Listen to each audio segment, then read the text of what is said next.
بسم اللہ الرحمن الرحیم۔ کتاب شرح قصیدہ بردہ ہم پڑھ رہے ہیں، اور اس میں تیسری فصل چل رہی ہے جو مدحت نبی صلی اللہ تعالی علیہ وآلہ وسلم کے بیان میں ہے۔ ٹھیک ہے،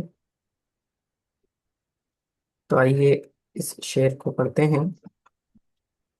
دعا الی اللہ فالمستمسکون به مستمسکون بحبل غیر منفصم، مولاي صل وسلم دائما ابدا على حبیبک خیر الخلق کلہم۔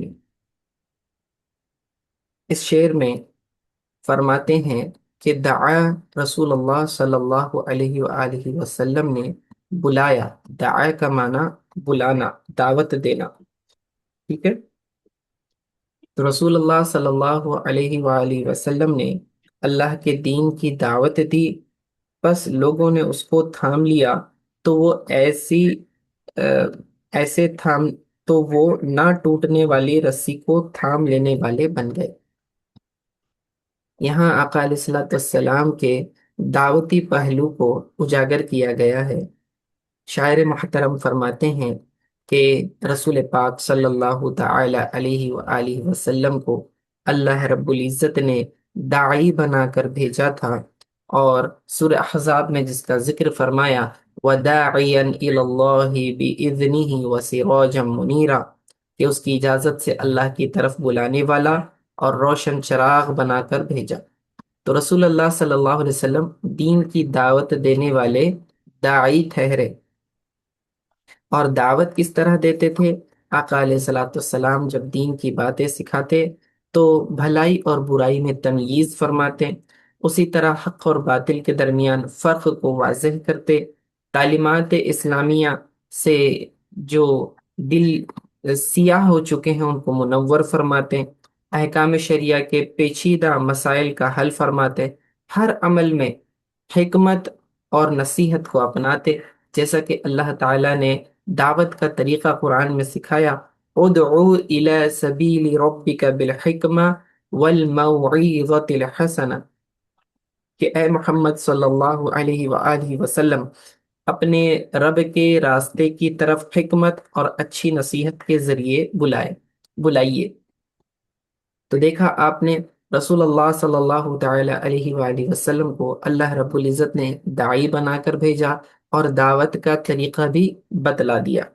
تو اس کے نتیجے پر کیا ہوگا؟ تو فرماتے ہیں دعا الی اللہ، انہوں نے اللہ کی طرف دعوت دی، یعنی اللہ کے دین کی طرف دعوت دی۔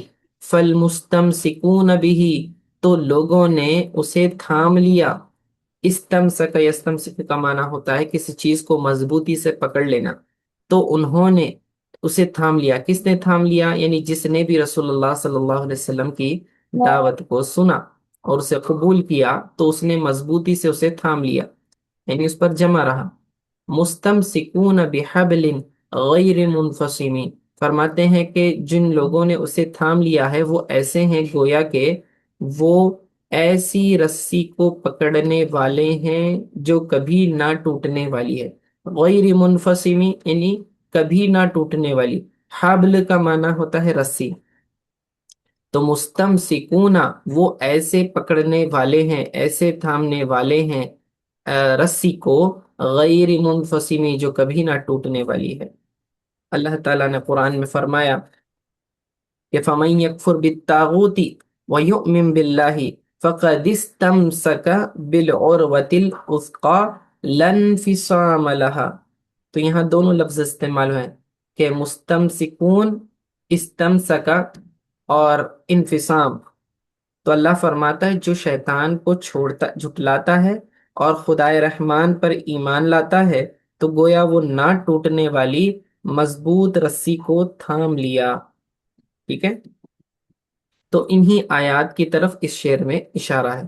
تو دوبارہ ترجمہ دیکھیں، دعا الی اللہ، رسول اللہ صلی اللہ علیہ وسلم نے انہیں دعوت دی اللہ تعالیٰ کی طرف، فالمستمسکون به، تو انہوں نے اسے مضبوطی سے تھام لیا، یعنی دعوت کو قبول کر لیا اور اس پر جمے رہے استقامت کے ساتھ۔ مستمسکون بحبل، وہ ایسی رسی کو پکڑنے والے ہیں، تھامنے والے ہیں، غیر منفصمی جو کبھی نہ ٹوٹنے والی ہے۔ تو اب اس کی لغوی تشریح دیکھیں تو یہ دعا دعا ان پکارنا، کسی کو پکارنے کے لیے کہتے ہیں، دعوت دینے کے لیے بھی کہتے ہیں، اللہ اللہ کی طرف۔ مستمسکونا، استمسکا کا معنی ہوتا ہے مضبوطی سے چمٹ جانا، مضبوطی سے پکڑنا۔ مسا کا یہ فعل ہے، اس سے بنا ہے، باب ضربہ سے آتا ہے، نصرہ سے بھی آتا ہے۔ اللہ تعالیٰ نے جیسے فرمایا فقد استمسکا بالعروۃ العثقی، تو اس نے نہ ٹوٹنے والی رسی کو تھام لیا۔ حبل رسی کو کہتے ہیں، حبال حبول اس کی جمع آتی ہے۔ اللہ نے سورہ لہب میں ارشاد فرمایا فی جیدہا حبل من مسد، اس کے گلے میں جو ہے مسد والی یہ کھجور کی اس سے بنی ہوئی رسی تھی، ٹھیک ہے نا؟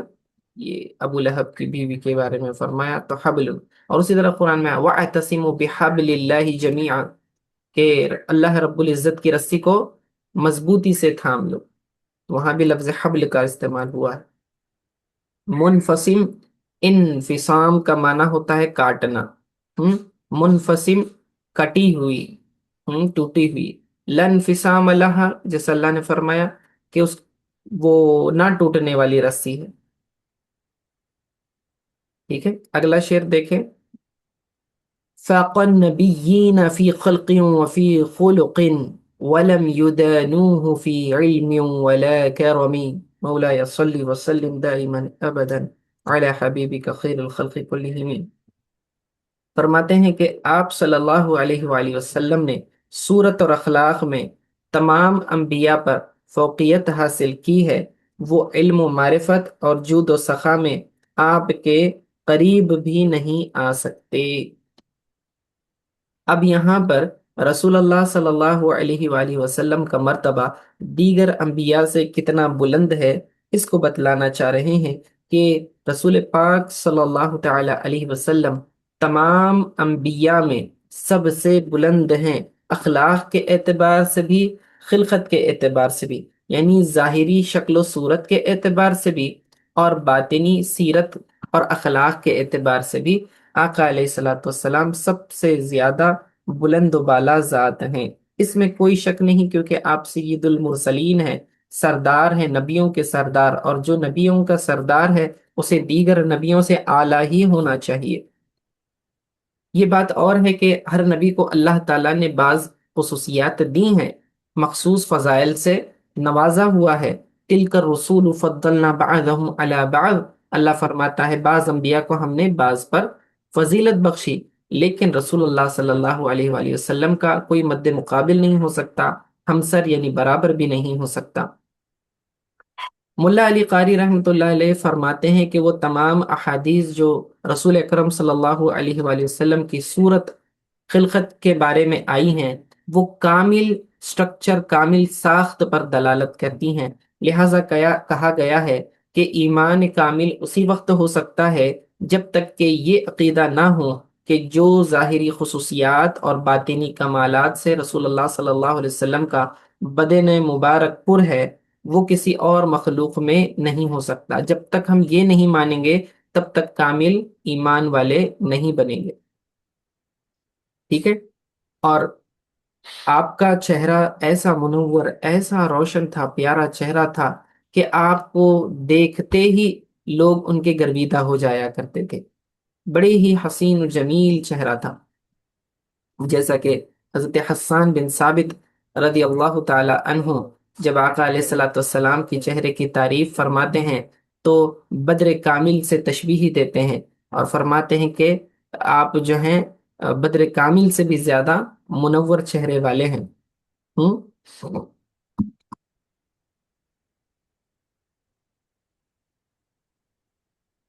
اللہ، اور اخلاق کے بارے میں تو آپ جانتے ہیں، اللہ تعالیٰ نے فرمایا انک لعلی خلق عظیم، بے شک آپ عمدہ اخلاق پر فائز ہیں۔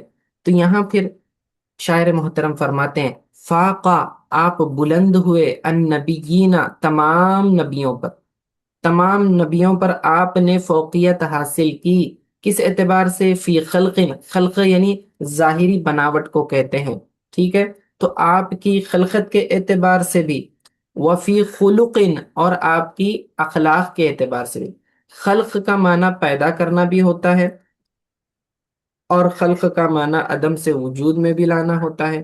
خلق کا معنی ظاہری بناوٹ بھی ہوتی ہے، جیسے اللہ نے قرآن میں فرمایا لا تبدیل لخلق اللہ، اللہ تعالیٰ کی تخلیق میں کوئی تبدیلی نہیں۔ تو خلق کا مطلب بناوٹ ہوتا ہے، پیدا کرنا۔ تو اللہ نے آپ کو ایسا پیدا کیا ہے کہ آپ جیسا حسین و جمیل اور آپ جیسا پرفیکٹ بناوٹ والا کوئی دنیا میں شخص نہیں ہے، کوئی مخلوق نہیں ہے۔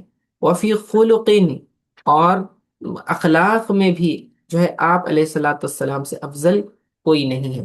دیکھیے یہاں پر شاعر محترم نے انبیاء سے کمپیر کیا ہے، کیونکہ نبی علیہ الصلاۃ والسلام کو کسی عام امتی سے کمپیر کرنا جو ہے کوئی بات نہیں بنتی، کیونکہ امتی کا درجہ ہمیشہ نبی سے نیچے ہی ہوتا ہے۔ کوئی بھی امتی نبی کے مرتبے کو پہنچ ہی نہیں سکتا، کسی ایک صفت میں بھی نبی سے آگے بڑھ نہیں سکتا، ٹھیک ہے؟ تو پھر کمپیریزن کا سوال ہی نہیں ہوتا۔ رہا پھر انبیاء کا معاملہ، تو ہاں تلک رسول فضلنا بعضهم علی بعض، کہ بعض نبیوں کو اللہ نے بعض پر فضیلت دی ہے۔ معلوم ہوا کہ ہر نبی ایک جیسا نہیں ہے، کہ بعض انبیاء کا مرتبہ بعض سے بلند ہے۔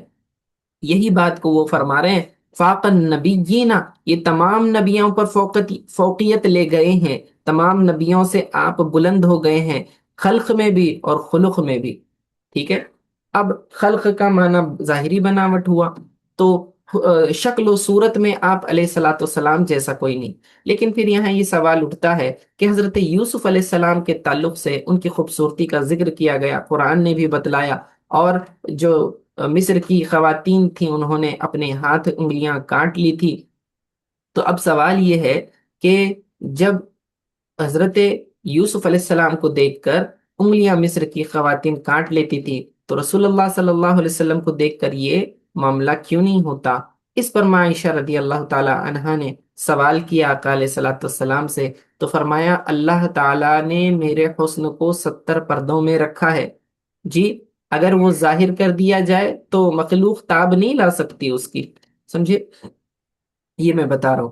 تو اللہ رب العزت نے رسول اللہ صلی اللہ علیہ وسلم کو وہ حسن و جمال عطا فرمایا کہ ایسا کسی دوسرے نبی کو بھی نہیں ملا، لیکن مخلوق پر رحمت کرتے ہوئے، کیونکہ آپ رحمت للعالمین ہیں، اللہ تعالیٰ نے آقا علیہ الصلوۃ والسلام کے اتنے حسن کو ظاہر کیا جتنا لوگ برداشت کر سکتے ہیں، ٹھیک ہے؟ یہ بھی ایک امت پر رحمت ہوئی۔ تو اس اعتبار سے خلقت کے اعتبار سے بھی آپ تمام انبیاء سے بلند و بالا ہیں، اور اخلاق کے اعتبار سے بھی آپ بلند ہیں۔ خلق عادت خصلت اخلاق کے لیے استعمال ہوتا ہے، انک لعلی خلق عظیم، ٹھیک ہے؟ تو فرمایا تمام نبیوں پر آپ فوقیت لے گئے ہیں، خلقت کے اعتبار سے بھی اور اخلاق کے اعتبار سے۔ ولم یدانوہ، اور ان میں سے کوئی بھی جو ہے نہیں پہنچ سکا، فی علم ولا کرمی، آپ کے علم اور آپ کی جود و سخا کے مقابلے میں۔ اب یہ دو صفتوں کا یہاں ذکر فرمایا، پہلے خلق اور خلق فرمایا، ٹھیک ہے؟ خلق اور خلق تو یہ جامع ہو گئے تمام اخلاق کے، ظاہری اور باطنی۔ یہاں پر دو صفت کا خاص طور پر ذکر فرمایا، کیونکہ انبیاء کے اندر یہ دو خصوصیات زیادہ ممتاز ہوتی ہیں، ایک تو علم ہوتا ہے، دوسرا ان کا کرم ہوتا ہے، جود و سخا۔ تو جود و سخا میں بھی وہ بہت آگے ہوتے ہیں، اور علم میں بھی ان کا کوئی مقابلہ نہیں کر سکتا۔ روئے زمین پر نبی سے زیادہ علم رکھنے والا کوئی شخص نہیں ہوتا۔ تو اس پر آپ فرما رہے ہیں کہ وَلَمْ يُدَانُوهُ فِي عِلْمٍ وَلَا كَرَمٍ، تو علم اور معرفت میں اور جود و سخاوت میں کوئی بھی آپ کے قریب نہیں آ سکتا۔ یدانوہ دنا مدانتن باب مفاعلہ سے ہے، تو اس کا معنی ہوتا ہے نزدیک ہونا، قریب ہونا۔ دنا یدنو دنون بھی ہوتا ہے، دنون، دنا یدنو دنون کا مطلب ہوتا ہے قریب ہونا۔ اللہ نے جیسے سورہ نجم میں فرمایا ثم دنا فتدلا، تو پھر وہ قریب ہوا اور مزید قریب ہوا، ہاں دنا لفظ استعمال، اس کا مادہ استعمال ہوا ہے، ثم دنا فتدلا۔ تو ولم یدانوہ، تو کوئی بھی قریب نہ ہوا ان کے، یعنی کہ تمام انبیاء جو ہیں وہ کوئی بھی رسول اللہ صلی اللہ علیہ وسلم کے ان صفات میں قریب بھی نہیں ہوئے، یعنی کہ اس مرتبے تک نہیں پہنچ پائے۔ فی علم ولا کرم، علم اس کی جمع علوم آتی ہے، کسی شے کی حقیقت کا ادراک کرنے کو علم کہتے ہیں، یا پھر جاننا۔ علما اس نے جان لیا۔ اللہ تعالیٰ فرماتا حاججتم فیما لکم بہ علم، تو علم کا معنی ہوتا ہے نالج، حقیقت کا ادراک کرنا، کسی چیز کو جاننا۔ تو آپ کا جو علم ہے، آپ کا جو علمی مرتبہ ہے، ایسا علمی مرتبہ نبیوں میں کسی اور کا نہیں ہے۔ اور آپ کا جو کرم ہے، جود و سخا ہے، یعنی عطا کرنے کی صفت ہے، جی، بخشش کرنا، مہربانی کرنا، اور اس کرم کا معنی شریف ہونا بھی ہوتا ہے، ٹھیک ہے؟ کرم کا معنی شریف ہونا بھی ہے۔ جیسے اللہ نے فرمایا ان اکرمکم عند اللہ اتقاکم، تم میں سے سب سے زیادہ مکرم اللہ کے نزدیک وہ ہے جو تم میں زیادہ متقی پرہیزگار ہے۔ تو معنی کیا ہوا کہ انبیاء میں سے کوئی بھی نبی علم اور کرم کے معاملے میں رسول اللہ صلی اللہ علیہ وسلم سے اونچا نہیں ہے، بلکہ ان کے کوئی مرتبے کو نہیں پہنچا۔ آگے بڑا پیارا شعر لے کر آ رہے ہیں، کہتے ہیں اب تک تو یہ کیا کر رہے تھے، کمپیر کر رہے تھے دیگر انبیاء کو رسول اللہ صلی اللہ علیہ وسلم سے، ٹھیک ہے؟ اب یہاں فرماتے ہیں کہ جس طرح مخلوق آقا علیہ الصلوۃ والسلام کے جود و کرم کی محتاج ہے، تو دیگر انبیاء بھی رسول اللہ صلی اللہ علیہ وآلہ وسلم کے جو ہے رسول اللہ صلی اللہ علیہ وسلم کے در سے جو ہے نفع حاصل کرتے ہیں۔ فرمایا وَكُلُّهُم مِّن رَّسُولِ اللَّهِ مُلْتَمِسٌ غَرْفًا مِّنَ الْبَحْرِ أَوْ رَشْفًا مِّنَ الدِّيَمِ، اور وہ تمام انبیاء کرام علیہم السلام رسول اللہ صلی اللہ علیہ وسلم کے علمی سمندر سے ایک چلو اور ابر رحمت سے ایک گھونٹ کے طلبگار۔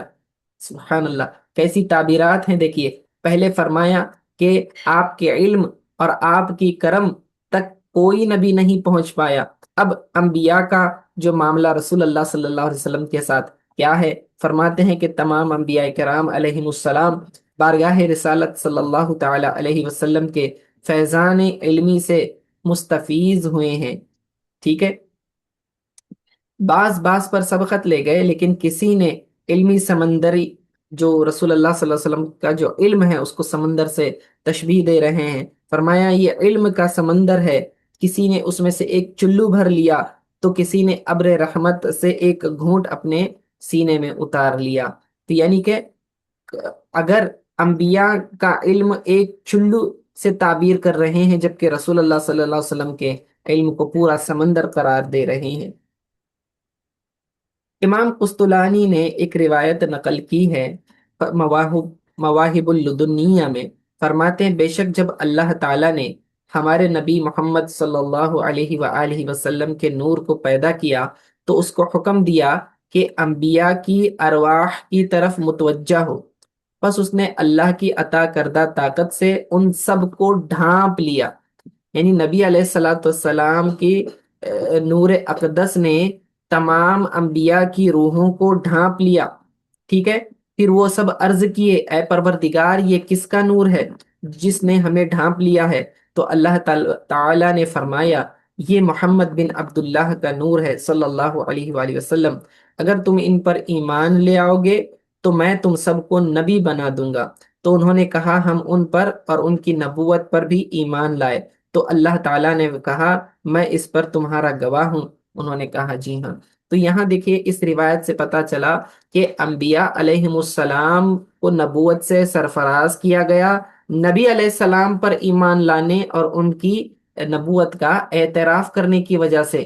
تو جس طرح نبی علیہ السلام رحمت للعالمین ہے، تو یہ ابر رحمت جو ہے تمام کو ڈھانکا ہوا ہے، اور اس ابر رحمت کے تلے یہ انبیاء بھی آتے ہیں۔ تو انبیاء چونکہ علم و فضل و کمال میں بلند ہوتے ہیں، لیکن یہ مرتبہ انہیں اس لیے ملا کہ نبی علیہ الصلوۃ والسلام کو انہوں نے نبی مانا، تو اس وجہ سے تو یہ کہنا بالکل درست ہوگا کہ کلہم وکلہم من رسول اللہ ملتمسون، وہ تمام نبی رسول اللہ صلی اللہ علیہ وسلم کی بارگاہ میں التماس کرتے ہیں، درخواست کرتے ہیں، غرفا من البحر، آپ کے سمندر سے ایک چلو کی، او رشفم من الدیمی، یا پھر رحمت کے بادلوں سے ایک جو ہے گھونٹ.